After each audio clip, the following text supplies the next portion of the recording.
hand it over. We actually have today a special treatment. We have an Army surgeon who's in the reserves. He just came back from deployment. So he'll give you some information on what he's done, what benefited, how it benefited him, and then we'll give us class. Alex. Alex is also a UC Davis alum, so we're very excited. Go ahead.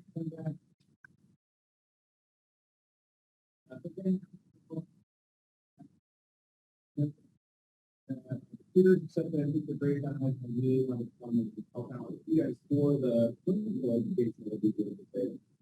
So I'm going to do questions, and then of course afterwards, if you want to get any particular, please feel free to come up.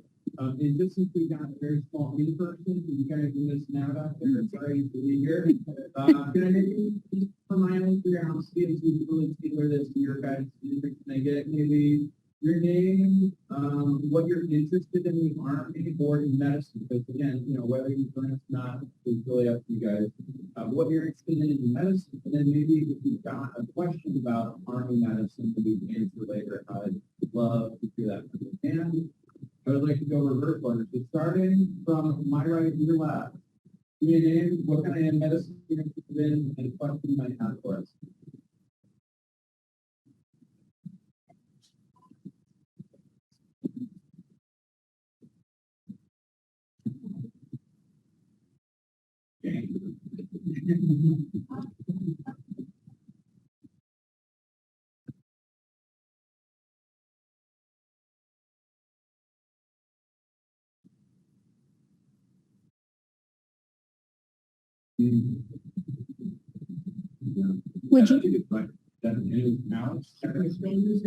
Would you mind repeating it so they can hear? Yeah, so Alan's super high speed. He's interested in either cardiology or anesthesiology, which, if you guys know, requires a lot of brain power. So kudos to you, my friend. And I think what I understood from your question is maybe what's one thing from Army medicine that outside folks don't know about. That yeah, we can definitely get to that. You got it. All right, answer. Okay. I'm not really scared of what I'm still on. I think the question I have is naturally the operation of the setting in the point of here in hospital. So what are like the biggest challenges Ooh, boy. So the question again was, what are some of the challenges being deployed overseas for hospital-based practice? And you have opened a Pandora's box. Yeah, that is a great question. We can definitely get to you guys absolutely are. And ma'am? My name is Spain, and thesis is and I think I'm more than clinical. One of the times how long and if you have Yeah, got it. Okay. And is it Ruben T? Ruben T? Yeah. Thank you so much. Okay, so the question for our peanut gallery was for where you can get to the point that you have any input in that and how long the deployments are. Good news is the deployments right now are at all pretty low. Thanks to pulling out of Iraq and Afghanistan. So there's actually really not a lot going on in the reserve. There are, as of the middle of next year, no deployments for reserve medical personnel. Basically, like for 5 years out, they don't have any for us. And even on that, not a lot of it. We definitely talk about that. Good question. Ma'am? My name is Julia. I'm also exploring the medicine field. So, but I'm more interested in geography. About medical education, about their common disease, customers, and so on. But now it is boring. So, my question for you today is like, I want to know more about family and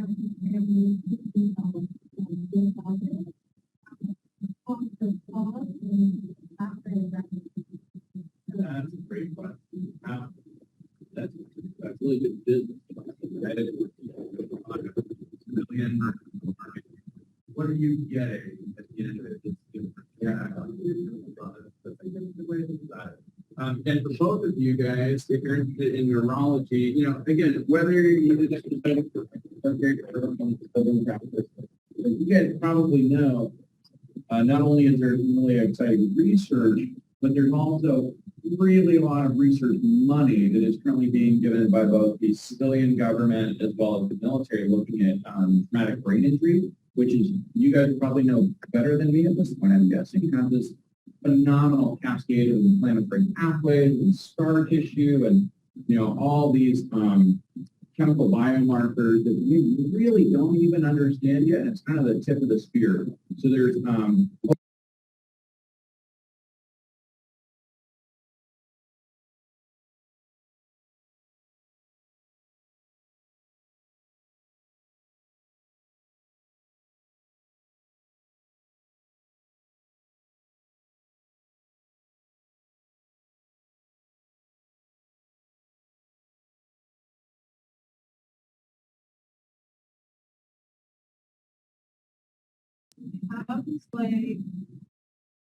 what is to be adopted? It's really stressful. So how would you become more stressful to be adopted? So again, the question was, being a doctor is stressful, and I think your question was, do they help you with coping, either mechanisms or systems to make it less stressful? How do you handle it? Practice, more stressful environment, Yeah, well, I think you've done a terrible job of choosing a specialty if you're going to go into OB/GYN or cardiology, because those are both very difficult and stressful. But the good news is, again, the Army and the military is made up overwhelmingly of very young folks with a just biology background, high fecundity, right? They're more R reproducers than K reproducers, if you get my meaning. And so OB/GYN is always in high demand in the military, because there's always a lot of babies being made. The best way to get comfortable with something is to do a lot of it. And so the military does a great job of giving us world-class training. So I'm a reservist, right? I work at the big hospital in downtown Sacramento, and then one weekend a month I get to go hang out with my friends in the Army and do really cool stuff, and then come back. And I can tell you, again, I'm not trying to sell you anything, it's my experience. The military gives me way, way better training than I get on the civilian sector. And come on in, guys. Doing that again and again is one of the easiest ways to decrease that stress response to what can be some pretty stressful situations. And that's really fun. But, let's start your medical career today with some hands-on training. And, you always like to ask somebody, if it's a used car salesman, if it's somebody trying to sell you a house, what are they getting out of it? Right? And so that's an important question for you guys to ask. What's military medicine giving you? What do we get out of it? I am probably never going to see you guys again. Hopefully I get to meet you guys.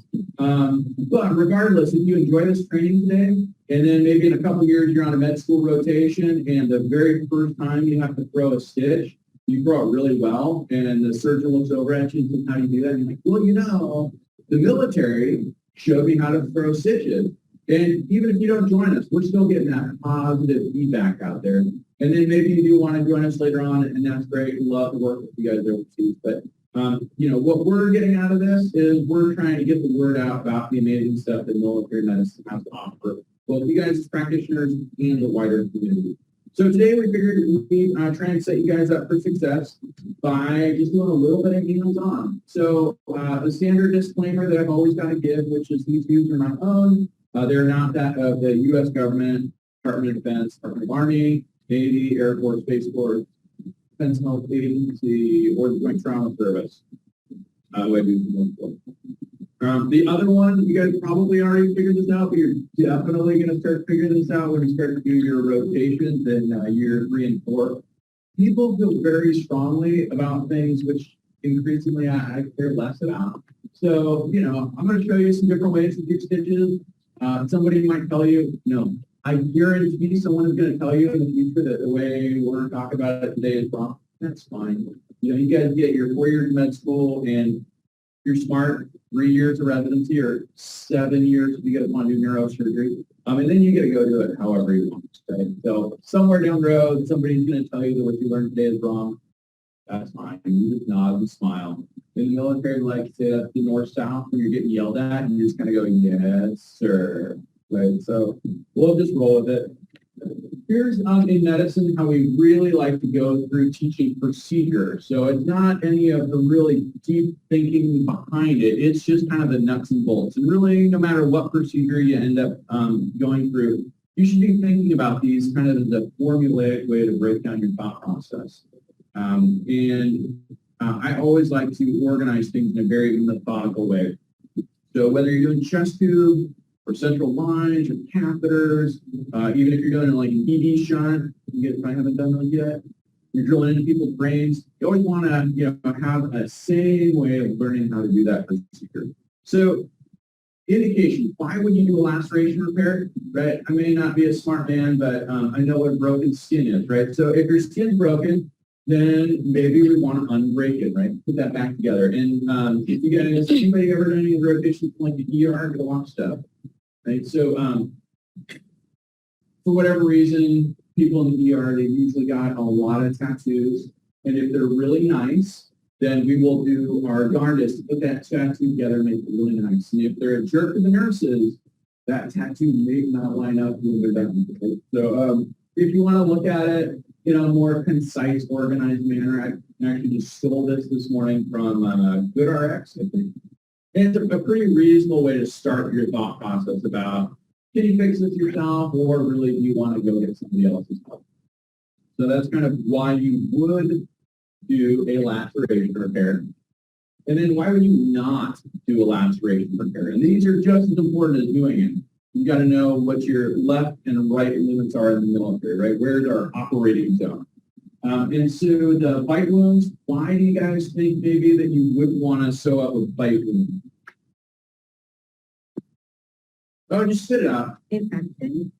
Infection. I like your style. Yeah, absolutely. Any other ideas? Yeah, there are no other ideas. It's infection, infection, and infection. Right? Again, from a surgical background, if I spend all this effort really putting together this awful, awful wound, and then I put it together too soon, I don't clean it out, and it gets infected, the whole thing splits open, you look really bad, the patient gets angry, you might get septic, you might have to go back and do another full surgical intervention, which is going to expose them to anesthetic risk, which fortunately our anesthesiologists are great. But yeah, infection. You don't want to close a wound if it's going to get infected. And you can see on that upper right there, if this wound contains grit or glass or something, that's when you really want to go get emergency care. They're going to numb it up real well, scrub it out, use a little power hose, scrub brush, whatever the case can be. So you can see the other things that we talk about are exactly what you just brought up as well, which is infection. Right? So if there's infection nearby that laceration, you probably want to think twice before just closing it back up. And if the wound is over 24 hours old, you probably want to think twice before trying to close it back up. And why do you think that might be? That an old wound might be more likely to get infected. You guys can just spit it out. Right, that bioburden, your bacteria is going to reproduce. And at some point, it gets up to a large enough volume of bacteria that you can really get infection in the wound there. And then I like this as well, and I give you guys all my references at the end so you can look for the resources. But this is when you would want to call a surgeon. So if you end up joining the Army, may or may not, it's fine either way. But it's entirely possible that we'll send you out to some little tent next to a truck with a couple of medics, and you're just going to get all these wounds. You're going to be alone and afraid, all by yourself out there. And you want to think, what can I handle by myself, and what do I really need to phone a friend for? And these are the types of wounds, or, even at home, that you want to be a bit more worried about. Right, so deep wounds of the hand or feet, as well as wounds to the eyes, ears, nose, that sort of thing. Why do you guys think that's important? Spit it out. There's like a lot of internal structures that you need to be mindful of before you start going it up. You are absolutely right. There's a bunch of important stuff in there. The big one is that the money makers, right? So, for us who do stuff with our hands, injuries to the hands or feet, those can impair your ability to work. So that's where you want to make absolutely sure that you get it right. And same with your eyes, ears, and nose. That impairs your ability to either work, or are you guys familiar with the term activities of daily living in medicine, ADLs? So right, for my surgical patients, when they're still in the hospital, we want to make sure that they can do their activities of daily living, their ADLs, which, in my mind, real simple, right? Can you feed yourself? Can you bathe yourself? Can you poop by yourself? If you can do those activities of daily living, then you probably don't need to be in the hospital anymore. And it's the same thing with those eyes, ears, lips, hands, and feet. Are you going to be functional? Because you want to really optimize your patient's outcome.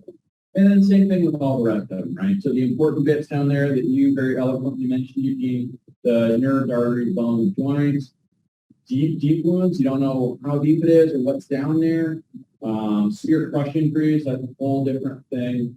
Severe contaminated wounds, where you really got to numb it up, scrub it out. Probably want to call a surgeon for that. And then the last one is similar to what we were talking about before, which is cosmetic outcomes. So what do you need to do this? Well, you need a suture. We've got those for you in front of you there. You guys, sorry, again, you're missing out, but you should have been here. And then you need a needle, which in your guys' case today is actually attached to the suture. Back in the good old days, you had to attach them yourself. Pretty crazy.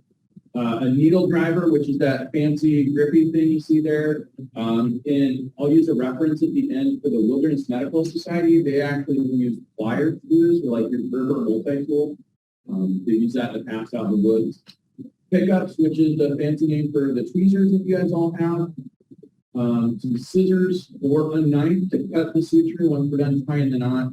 And unfortunately, we're a little limited on supplies here today, guys, so I apologize in advance, but our support staff will have scissors to come cut your knots when you're done. And then obviously, if you're doing this in a actual living, breathing patient, you probably want to have some way to keep the wound from bleeding on you, because it's not only poor form, but it also makes it really hard when the patient's continuing to bleed on you there. So something, either gauze with direct pressure or some pottery, which is, when you actually use electricity to cook it, or silver nitrate, which is a fancy chemical you can put on there, and that will actually chemically cook the tissue. And then, of course, because we talked so much about infection, you never want to close the wound unless it's really, really clean. So lots and lots of cleaning stuff. Oh, I forgot to put on there, you probably want to numb up the patient unless they're in the operating room. And I'm not going to talk about it here, but again, if you're super into like wilderness medicine out in the middle of nowhere, alone and afraid, the Wilderness Medical Society reference, they have into this, actually has some really cool ways to use Benadryl, actually, as a local money movement. And then stuff to put on afterwards, right? Because you're going to clean this wound out super well, then you're going to work super hard to bring it together and repair it, then you want to put something on top of it. So this is kind of your cooking list, essentially, for doing this. And then the technique for suturing. There's a lot of different ways to suture. We're going to go into one of them here today, but there are many different ways to do that. And you can see some of them here. So we're going to do the single interrupted, and then if we've got time, we've got a lot of time still afterwards, and you guys here in the room are getting super gung-ho, we can definitely go over some other ones as well if you like. So, just like we talked about, got to have a stair-step approach. So the complications that you are going to get after a laceration repair, already nailed it. Mobility? Did I say that right? Yeah. All right. Got to give you feedback. So it's infection. You are 100% Right. It's infection, and then it's infection, and then it's infection again because infections are really bad for your patients. And then, of course, if you miss the infection, what that's going to do is it's going to prevent your patient's tissue from coming back together, creating those fibrin bridges. So instead, the whole thing is going to fall right back open. That's wound breakdown. A complication that you really don't want to hear about is a retained foreign body, especially if it's from us. Right? If you left a needle in there, or heaven forbid you leave a needle driver in your patient, that's a really bad day. You're going to have the answer to somebody. But also remember that other foreign bodies can get into your patients. And sometimes we actually end up leaving those in. So I'm sure my uniformed colleagues probably have experience, unfortunately, taking care of America's injured sons and daughters overseas, where they end up getting blown up, shot, and they have a whole bunch of metal inside of them. We see that heartbreakingly all too often. But the interesting thing is you really have to know, is it worth going back into a really severely injured patient who has a whole bunch of arrangements and maybe in shock, or you just leave it in there? And oftentimes, if it's small, we'll leave those metal fragments in there, give them a ton of antibiotics so it doesn't become a seed infection, and just leave those things in the patients. But if we leave them in the patient because we dropped it, that's a bad day. And then just like you talked about, Eugene, damage to the important bits down there, nerves, arteries, vessels, gums. If you accidentally injure those, or if you don't see it, right? You don't have to be the one who causes the damage, but you better darn well Recording in progress. in there and be able to identify it, because if you're an ER doctor, you don't have to fix it all, but you do have the ownership of that patient care to send them to the right person, right? So, when I was at Fort Bragg working special operations, we get called in the middle of the night all the time for these terrible, terrible ankle fractures. I like to call it Londar pops. These guys, you take 140 of your nearest friends, you jump out of an airplane at like 2 in the morning with a terrible parachute and hit the ground way too fast and shatter your ankle. Right? You don't have to fix that in the middle of the night. But you have to know what's wrong, and you have to take ownership to make sure that patient gets to the orthopedic. So same thing is true with all that damage. You don't have to fix it. You have to own it and make sure it gets fixed. So other things to think about for your wounds, right? You got to make sure, come on, spit it out here, guys. You got to wake you guys up. I'm caffeinated. Hopefully you guys are. So what does hemostatic mean? I know you guys know this. Anybody? No. Right, so it's not bleeding anymore? Yeah. So you want to make sure it's not bleeding anymore, because there's nothing more frustrating than a patient coming back to the ER an hour after they did a really nice laceration, but it's still leaking blood, and they're really unhappy, and they complain to the charge nurse. So you want to make sure the bleeding stops. Hopefully, you want to make sure either that it's watertight, where you told them to not go get in the shower, that sort of thing. What dressing you're going to put on there. Doing tetanus updates, which is super important, and that's changing a lot depending on who you talk to and the new guidelines to follow. And then the important thing, right? You always have to own your patient care. So if you put those stitches in, you have to tell your patient when they're coming out and who's taking them out. Again, it might not be you. It might be their family practice physician or somebody else. But you gotta figure out what the plan of care is. And then return precautions.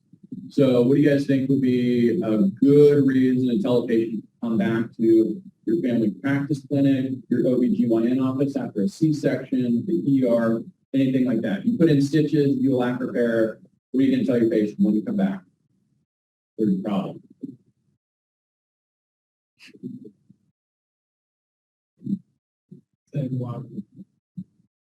It's an everything. Infection! Yeah, everybody's favorite, right? So, and it's super easy because everybody knows what an infection looks like. So you tell them, if it's infected, you should really come back, because there's probably a big ugly pus pocket under there that we need to let out. And so what do you tell a patient? What does infection look like? Yeah, love it. Anything else? Love it. Yes. Redness. Yeah. What else did I hear? I think it's hot. It's like Hot. Love it. Yeah. Itching. That's a good one. Yeah, totally. Yeah. We can get into the like cytokine pathway that causes the histamine degranulation, that causes itching, but nobody's got time for that. Sensitivity, redness, and swollen. Nailed it. I'm not going to call you out for Googling that, but yeah, absolutely. You got it. Again, you got to own care. So why don't we do cool stuff instead of just talking about it? So you guys can open up your sutures there that are in the little plastic sheet. So someone's going to come around and slice your banana. So you have your wound. And then we'll have folks walking around to cut the stitches. So folks online, I'm going to change the camera angle again. So if you want to take a picture of the slide, and then I'm going to change the angle so you can watch the suturing. So let me give you a few seconds to do a screenshot. And Rhea will send out PowerPoint. I don't have their emails, so I'm going to send it afterwards. Yeah, I think there's a way to share it soon, but I don't know. It's with the PDF. Yeah. Send me the email address too. Either way. Yeah, we have all their emails. So, all right, everybody got a screenshot so I can change the angle? Yeah, a couple centimeters. All right. Changing angle. Do I need to get closer? Brittany, since you're the one responding, do I need to get closer? Can you see the screen? Okay. Yes, please, just a little down. Yeah. Better? Okay. And are those guys getting reasonable enough audio? That's why I'm up here, as closest to you as I can. Is it working though? Yeah. Okay. Yeah. Short of me standing right here. Nobody wants that. You want another one? You got plenty of them. Did she get a funky banana? No, just like. Oh. Did you give her a bad incision? No, I think it's not. Like you're gonna, yeah, it is kind of like. Oh yeah, no, we're gonna get there. Don't you worry. Okay, don't you worry. Step by step. Okay, so once you got your suture open, step number 1 is put the suture in your needle driver, which is again this fancy guy right here. So you guys in the room are going to be able to look at this PowerPoint that I've got up here. You guys at home should have been here. Sorry. So how do you want to load your needle driver? So you've got your needle right there, and you've got to know your different parts of the needle, right? So that's why, again, we made this thing right here for you. So you can see the pointy bit is called the needle point. The back end, which is where next to the suture, is called the swage. You're going to hear swage quite a bit.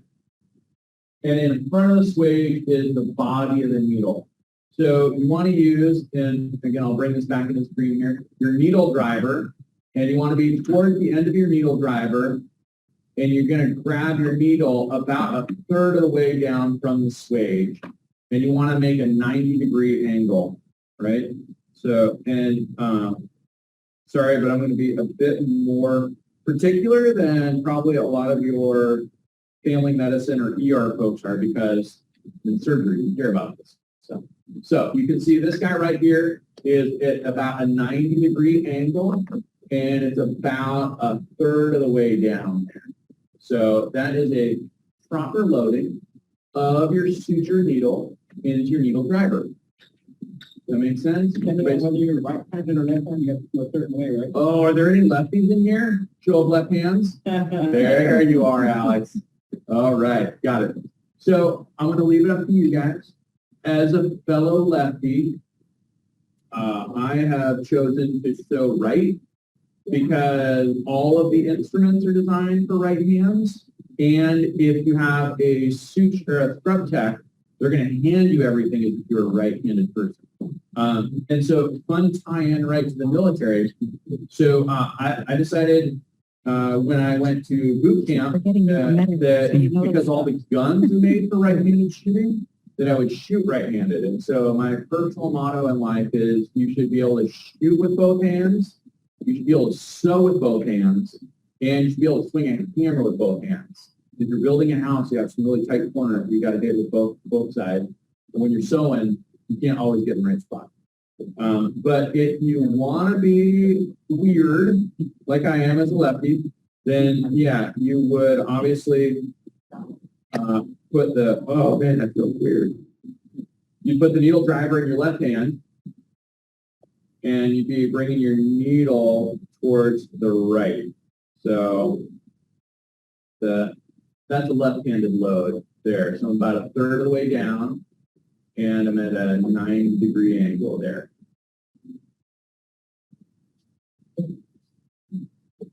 Is it 2D? Is that right? Yeah. Yeah. Excellent. Okay, does that make sense? See that there? You going left? Oh man. How about you, Alex? You go left or right? It's up to you. You're boss. We're just along for the ride. You're gonna go left? Okay. So then, so the reason that you really pay attention to this is because ergonomics are important. No matter what you're doing, you have to have efficiency and motion. And so with your hands, you are always going to be what we call, hopefully somebody gets brownie points here. Does anybody know what this motion is where you bring your palms up? It's very specific anatomy. Yes. Anybody else? Anybody from the peanut gallery? You bring your palms up. What do you call that in terms of an anatomy motion? Right. So what do they teach you? You know, how do you remember that?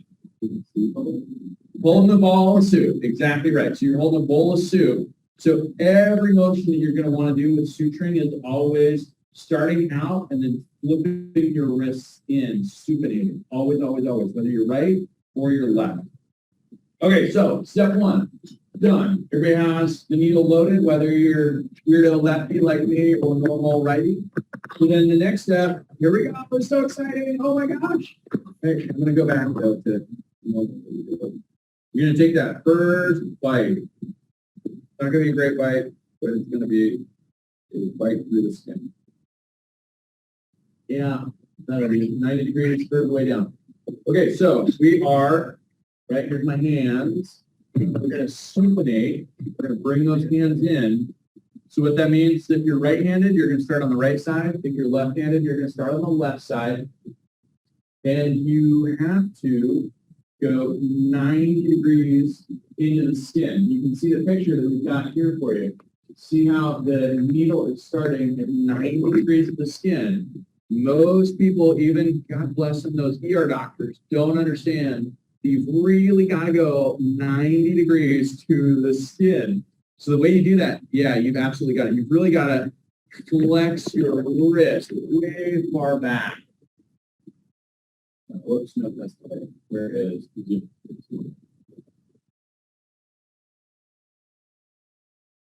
So you flex your wrist really far back, and then you can see my needle is 90 degrees. And then you are going to make your first bite in the skin.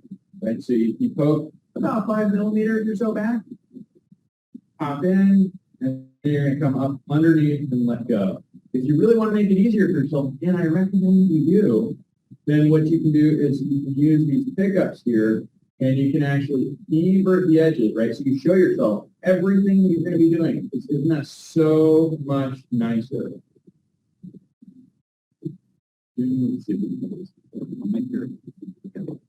So look at this. I've just shown myself the whole thing, and I know now that I can come in on one side, pop out on the other. Right? So there you go. There's your first row. And you got to be really careful because the skin is like a 80-year-old on blood thinners. Stuff just carries right through.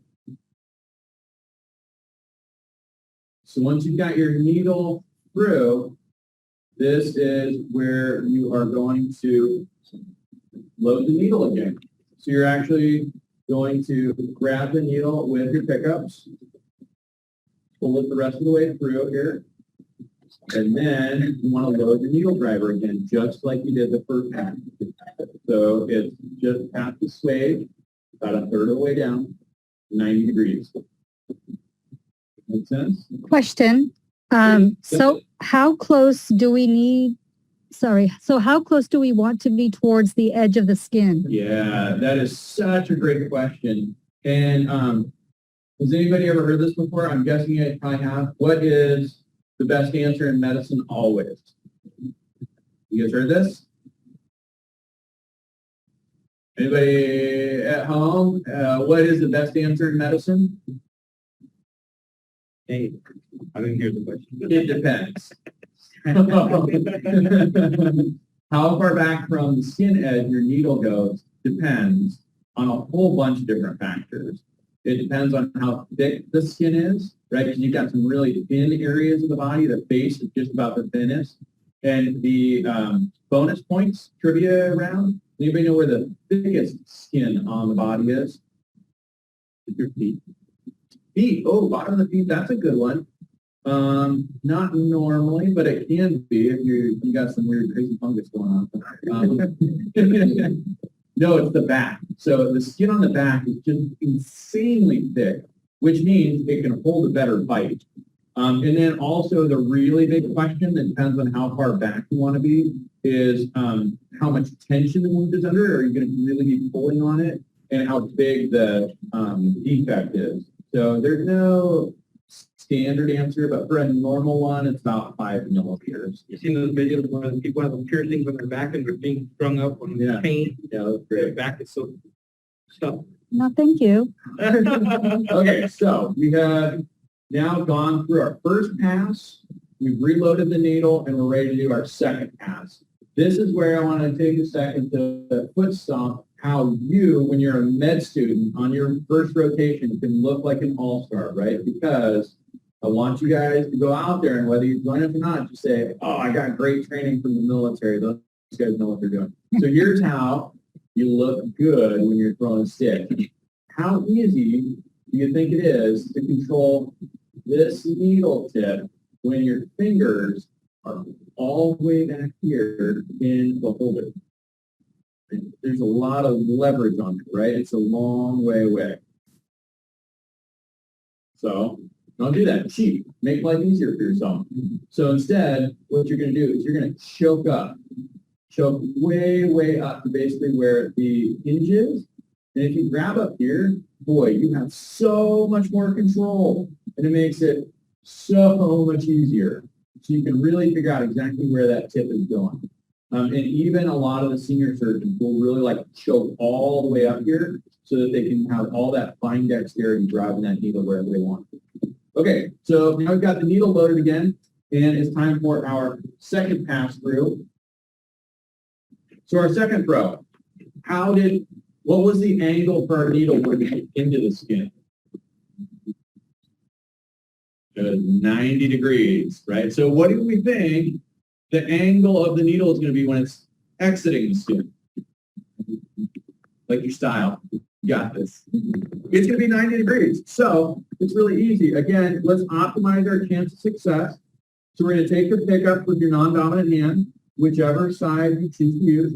You're going to evert that edge so you can really see the whole depth. And then you're going to come straight across where you came in.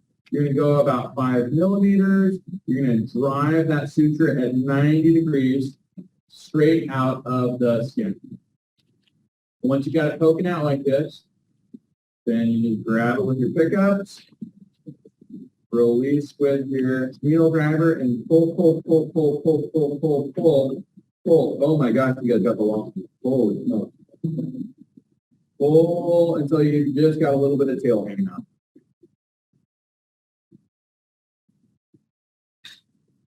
Alex, can you move the banana down just a notch? Oh yeah, sorry, thanks. I appreciate it.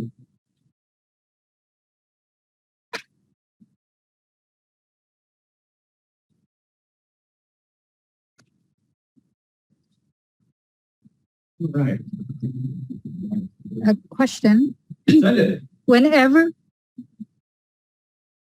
everything the skin outward, would it have a higher risk of tearing the wound? Say that one more time. Amy, I didn't get the second word of your question. Something about the skin being outward, would it have a higher risk of tearing the wound? Are you asking when you deeper the skin edges? Yes, yes. Yeah, so it's a great question. I really like your thought process of the second order effect here. So yeah, it's considered really poor form when you're manipulating the tissue of the carrot, absolutely. So that's one of those things that just unfortunately comes with time that you can appreciate skin edges. Again, you know, the 80-year-old guy who's on blood thinners with paper thin skin, you got to be way more gentle with that one. There's actually some really cool tricks that you can use for that. And again, I have no financial interest, but one of my references is lacerationrepair.com, and they have some really cool tricks on how to gently handle that thin skin where you could otherwise pull the tissue through. Yeah. But for Sorry, Amy, I didn't know the word. I'm usually doing big cuts, and so for those we can do really big manipulation of skin margins. You know, one of our mantras that we teach our surgical residents is when they make these really dainty holes in people to go in there. Small holes make big mistakes because you don't see the retained from body, the damage to the underlying structure, that sort of thing. All right, so show of hands, does anyone not at this spot so far? No, we're all here? Awesome. All right. You guys ready for the moment of truth? It's pretty exciting. I think nobody's done this before. We're going to throw our very first knot, but in an effort to crawl, walk, run, which is what we do in the military for training, we're actually going to do this twice. So try not to get ahead of me if you can avoid it. So left hand is going to grab, non-dominant hands, right, is going to grab all the extra stuff, whether you're left or right-handed. And then what you're going to do is you got your tail here on your dominant hand side, whether it's left or right. And with your needle driver, you're going to make one loop around here. So that's just one loop around the needle driver. Hopefully that's easy for everybody to spot. And once you've got that one loop of suture around your needle driver, then what you're going to do, you're going to open up the needle driver just a little bit and grab the scale. And you're going to make life a lot easier for yourself if you grab all the way at the very, very end of the tail, right? Because you are about to throw your very first knot. Congratulations, Paul Mom, right? There's your very first knot. Very exciting. Oh my gosh. You got it? Nailed it? Crushed it? Oh, pulled through? Yeah. Again, this is your 80-year-old on blood thinners. Very. So the other thing that we always teach our surgical residents and even our med students is when you are cinching down that knot, you want to, we're going to use some big words here, you want to approximate the skin margins, not strangulate. So when you really cinch down, you actually squeeze shut all those little capillaries and you actually impair your wound healing. So the other fancy way is you just want to make those skin edges kiss, just barely kiss, because what's going to happen to a wound in terms of inflammatory response after you do all this tissue manipulation? It's going to swell, right? And so even if you aren't all the way closed on that lac, it's still going to swell shut. So don't cinch those down too much. Make sense? All right. So you guys have just figured out how to do your first throw on a single interrupted, but you can see, like for me right here, what happened is that single overhand knot that I threw, it just came undone, right? And so for the very first knot, we actually do something a little fancy. So you guys are going to do exactly the same thing that you had done just a minute ago. Like you're going to, and I just pulled mine out. You guys can do it however you want. So got all the extra suture in your non-dominant hand. Here comes the needle driver. And I'm going to make not one wrap, but I'm actually just going to make 2 wraps. That makes sense. So now I've got 2 wraps there. And now that I've got 2 wraps, I'm going to do the exact same thing on the very first row. So now that I've got 2 wraps, I'm going to do wraps. grab the tail and pull it down, and that is a double overhand knot, and that ends up holding much better under tension. And then just go back to doing a single overhand, and if you do 2 knots in opposite directions, any climbers out here? Sailors? Everybody? Doing no knots?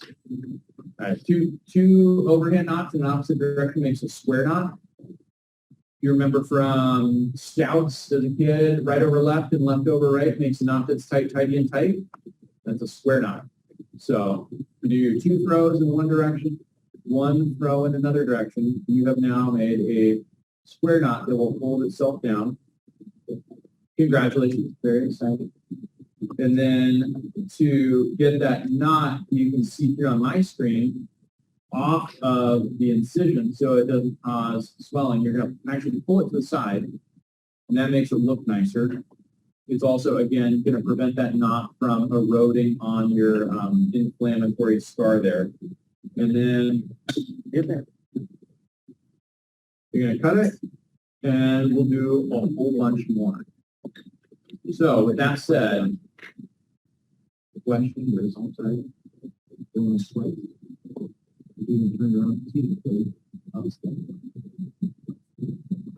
So has anybody done any rotations yet doing suturing?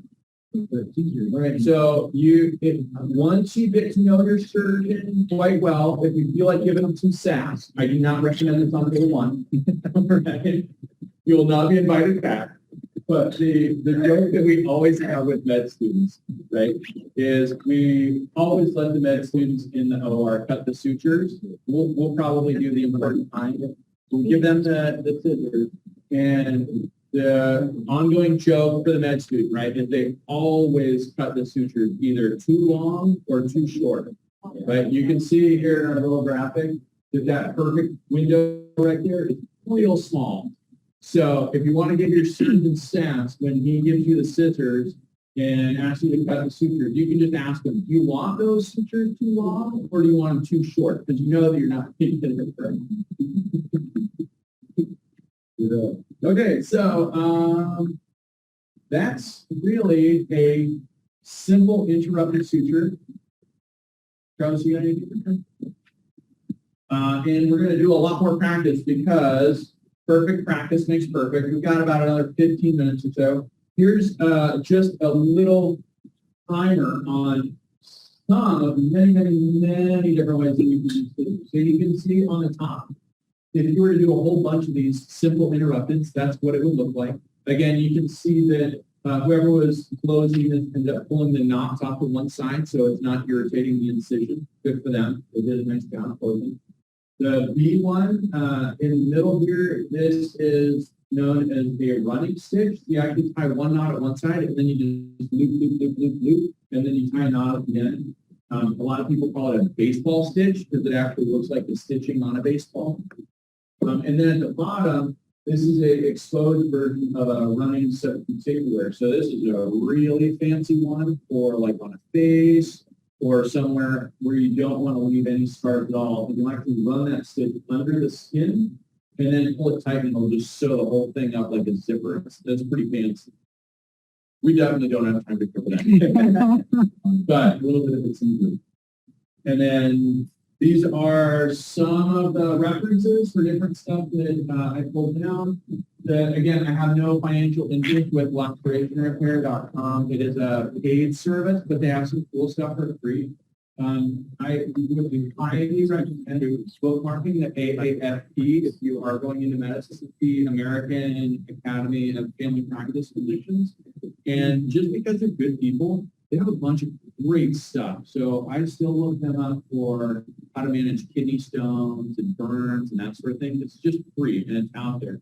So AAFP is great. Staff Girls, if you guys haven't used that, is actually a compendium of PubMed articles.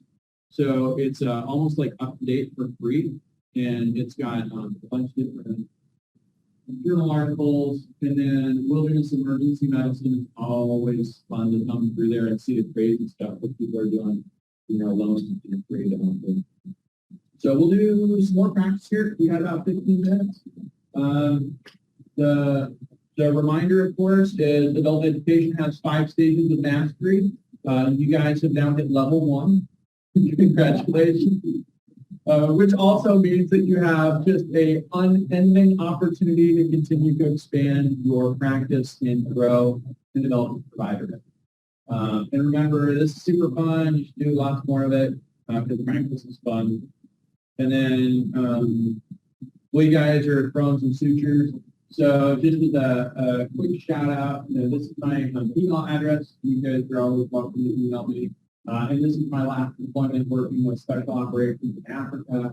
And this is the ER doctor who's actually running anesthesia because our anesthesiologist and our general surgeon were out in the field with some other stuff.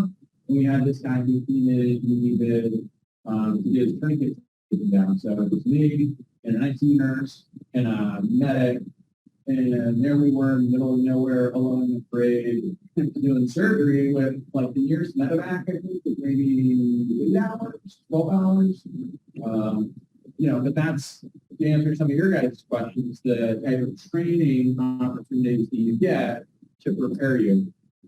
Because the training that we get in the military, I humbly is second to none. And as a matter of fact, now for the trauma surgeons, a lot of the trauma courses that are now being offered on the civilian sector are actually based on what we've been doing in the military for quite a long time. I know one of the questions too is how does the Army or the military differ than the civilian sector and get training and becoming a doctor and getting experience? Is that we have to run through all these hurdles and figure stuff out. When you're in a hospital, it's kind of given to you. When you're in the field, it's more you're using your mind, trying to figure stuff out. How am I going to do this? How am I going to make this? Is it a semi-sterile room? Do I need a sterile room? What do I need to do to upload landing? How do I make things work? So then there's a lot more of that thinking that goes on.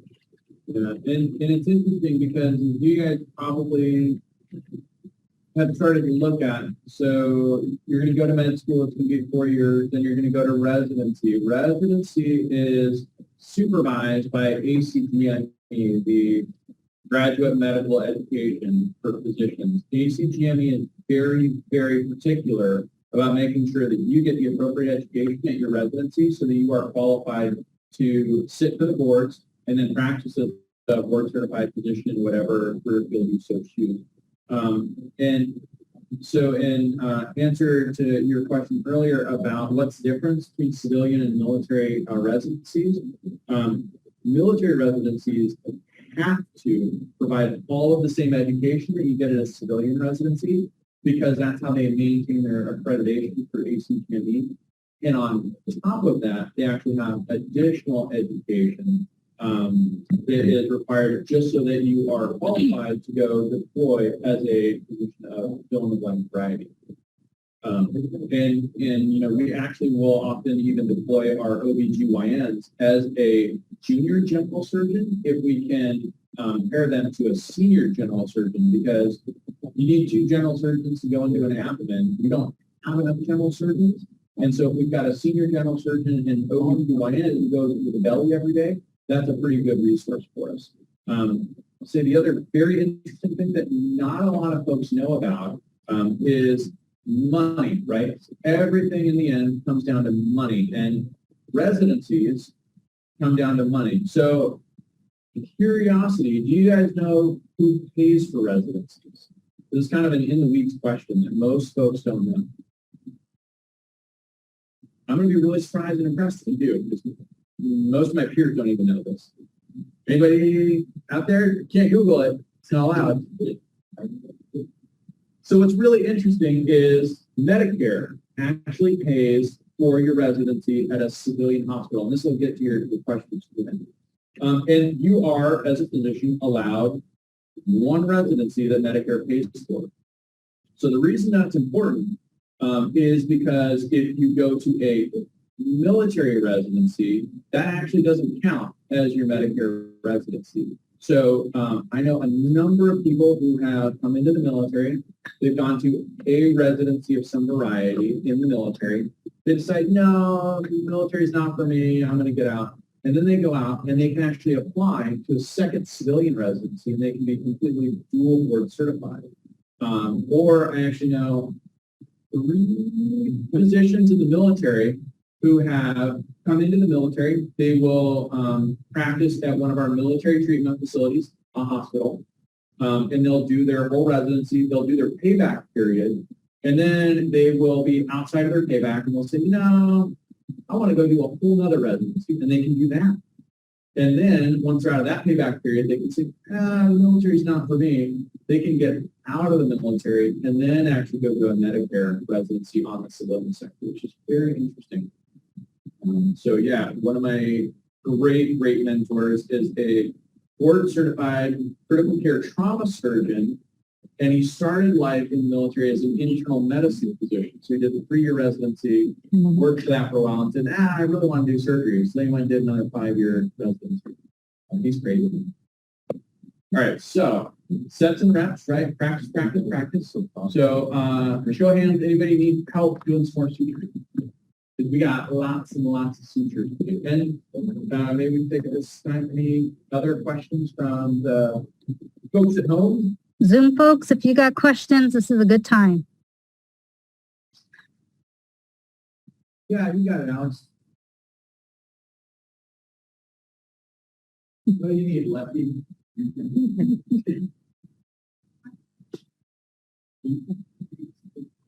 So how would the first time you use the second one? If you need another suture, just look around you. There's another suture there too. Just let me know you're getting another one. But You're right.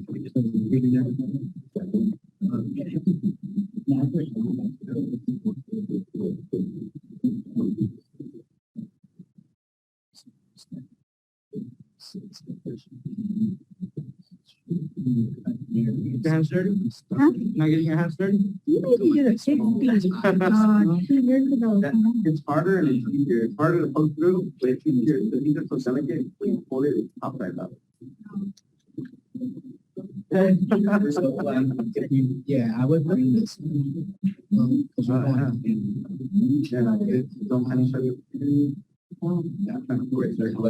Hey, sorry, can you tie this in? Or was she having? So you kind of went over and came back on. If y'all want, I can take the camera and do a quick, maybe focus in on somebody. I'm going to go ahead and do that. So watch your eyes. I'm going to move the camera. Yeah, you have to go across, finish up the loop. What? You're, Yeah, she has to go slow across, yeah. And I'm kind of 1, 2, pull it under.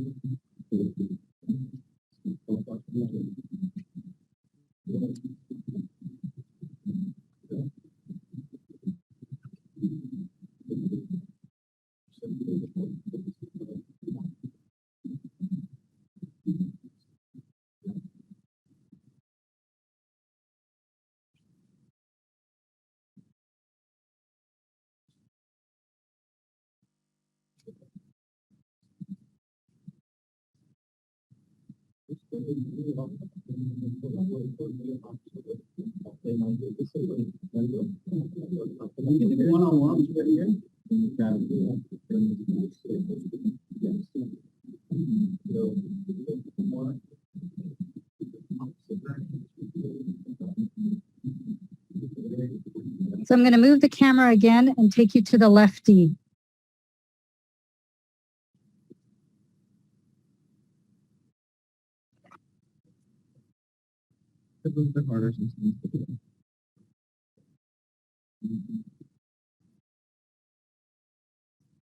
Can we do a view of the lefty?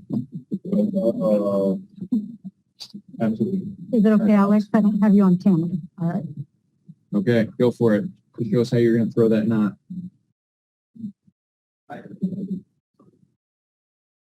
Yeah, you nailed it. So you're using your non-dominant hand, making a wrap. Yeah, and there you go. You've helped yourself out by getting the very tip, so that way you don't have to fight with a bunch of it. And pull it tight. Nice. And you've done a really nice job because you pulled the knot down to the skin, and you haven't, a lot of new people will actually lift up and then it tears the skin. So you did that perfect. Yeah. And then just do one in the opposite direction. Nailed it. Love it. Well done. Cool. All right. And then you're going to ask your med student to cut your suture either too long or too short. Boop. And I'm going to cut that tail to keep it out of your way. There you go. All right. And now you are all set. Oh, it's my pleasure, of course. Absolutely. You got it. All right. So keep on keeping on. More and more practice. Practice makes perfect.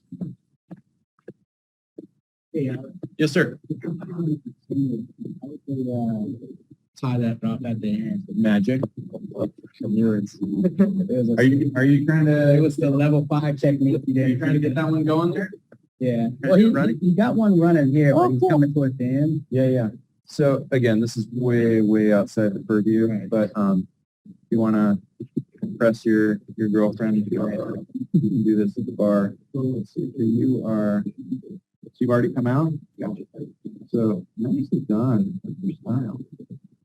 We're going to cinch up, right? And then I'm gonna let you do this, right? But remember, every knot has two ends to it, right? And so what you're gonna do is you have to do your two wraps, and then you have to grab something. Instead of just grabbing a string, you're actually gonna grab that pipe, and then that would make your knot like there. See how that's turned into a knot? And then that's your double wrap, and then you do a single wrap, and you're done. But I'm not going to steal your thunder. Like Thank you. Yeah, absolutely. Right now. No, I'm not sure. Got this. Whoa, you are Got going this. big crazy. I like it. You can do whatever you want. We're here for you. You get to have as much fun as you want. This is not a graded event. Absolutely.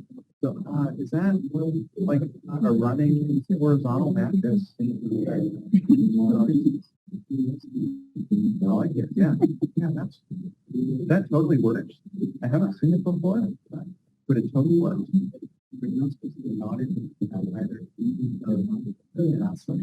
Yeah, so that's actually a really advanced technique. I'm super impressed. Usually they just kind of do one and then tie it, cut it, do a whole nother one. Yeah, but we've got plenty of suture. So if you wanted to definitely do that as well. All right. This is Completing. All right. Folks on Zoom, I'm going to take you to one more. It's not pulled out. That's a bummer. So I think you did a great job. I think you spot on. And I think you did great. The skin is so soft. You did great. But you were dead on there. So that's okay. We can actually want. Here. I got it. Especially when you not through. Would anybody like a new banana with a fresh Turn it around and you say, Yeah, they can. With a fresh cut or anything? You always want to have all your extra slack with the needle, right? So if you're working it.